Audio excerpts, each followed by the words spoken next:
In this video, I'm going to be showing you how to make these cute, adorable, and delicious flour sugar cookies.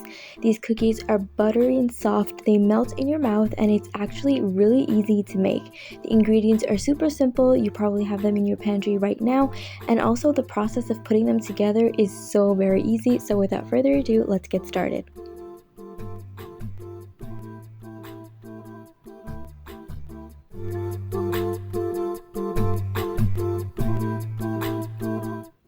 In the bowl of your stand mixer or a large bowl, if you're going to be making this by hand, we're going to combine together some softened unsalted butter and granulated sugar. It's really important that your butter is soft, otherwise the step is going to be difficult. Use a paddle attachment to beat this on medium speed for about 1 to 2 minutes until it is nice and creamy. You can find an easy hack to soften butter very quickly, and it's available in the written recipe, which you can find in the description box below. Now once your butter looks something like this, we're going to go ahead and add in 1 egg and some vanilla extract. You can also switch out the vanilla extract for some other flavored extracts like almond or even lemon. We're going to give this a mix until it is incorporated. As you can see, the mixture does look a little bit crumbly and curdled, and this is totally okay. Everything's going to come together when we add in the dry ingredients. Add in the dry ingredients and beat this until everything is fully incorporated. You don't want to skip out on the cornstarch because it is the secret ingredient that's going to give you soft and crumbly cookies, as well as help the cookies keep their shape. Use a spatula to wipe down the sides of the bowl in between while mixing. Now once the dough has come together, I'm going to take this out onto a piece of parchment paper, bring everything together, and then divide the dough in half. Now take 1/2 of the dough and we're going to dye this using red food coloring. You can use any color you'd like, but I just used red. This is going to turn pink after it's done baking. Okay, here's something that I didn't do. You should probably wear like some plastic gloves while you're doing this because food coloring is going to get all over your hands. Or you could just add this piece of dough back into your stand mixer and mix in the color using that.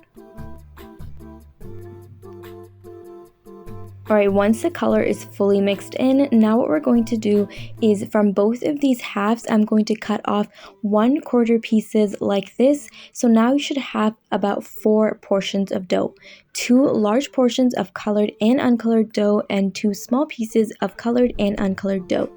Start with the large portion of uncolored dough and we're going to make small little balls using your hands like this. This process is really easy and it is not difficult at all to get them smooth. Now we're going to repeat this process until you've used up the entire portion of the large colorless dough. Now while you're doing this, make sure to cover the remaining pieces of dough with some plastic wrap so it doesn't dry out. Now we're going to repeat the exact same process using the large colored dough and make small little balls like this. This is a great activity to do with kids or with your family because it's just so much fun and you can have fun with the colors. You don't have to use one color, you can use more than one color and do whatever you'd like. Alright, I've made the balls using both the large pieces of dough. The 2 small pieces, we're going to set them aside for now, and in a lined baking sheet, you're going to arrange 5 balls of the same color in a circle like this to make a little flower. Repeat this process until you've used up all of the balls for both the colors. You want to make sure to leave some space in between the cookies because they are going to spread a bit. You'll probably need about 2 lined baking sheets in total. Once you've made all the flowers, you're going to take a small piece of parchment paper like this and a flat bottom glass or bowl and then very gently press each of the flowers down like this. This is going to bring the balls together. You want to be very careful that you don't press down too hard, otherwise you're going to end up with flat flowers.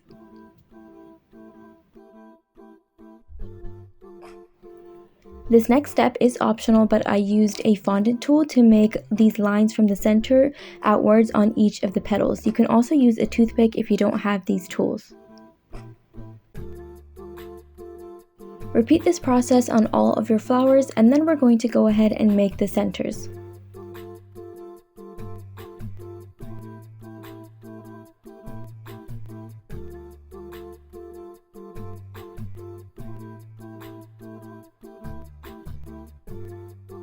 Using the small portions of dough from earlier, we're going to make smaller sized balls for the center. I used the opposite color, but you can do whatever you'd like. Just place them on and gently press it down a little bit. You don't have to do much, it's going to stick there by itself. Once you've made the flowers, go ahead and pop this in the fridge for at least 30 minutes or preferably 1 hour, and then bake for about 12 minutes at 180 degrees Celsius. And here are the final cookies. Aren't they just so adorable? They are easy to make and it tastes delicious. The cookie itself is buttery and sweet and has the perfect texture. It's the perfect dessert for tea parties and picnics, and it's also a fun family activity. If you haven't already, remember to subscribe to the Food Flamingo for more easy and delicious recipes just like this one. Like the video if you liked it, and comment down below if you tried the recipe or if there's anything else you'd like me to make. And as always, thank you so much for watching, and I will see you next time.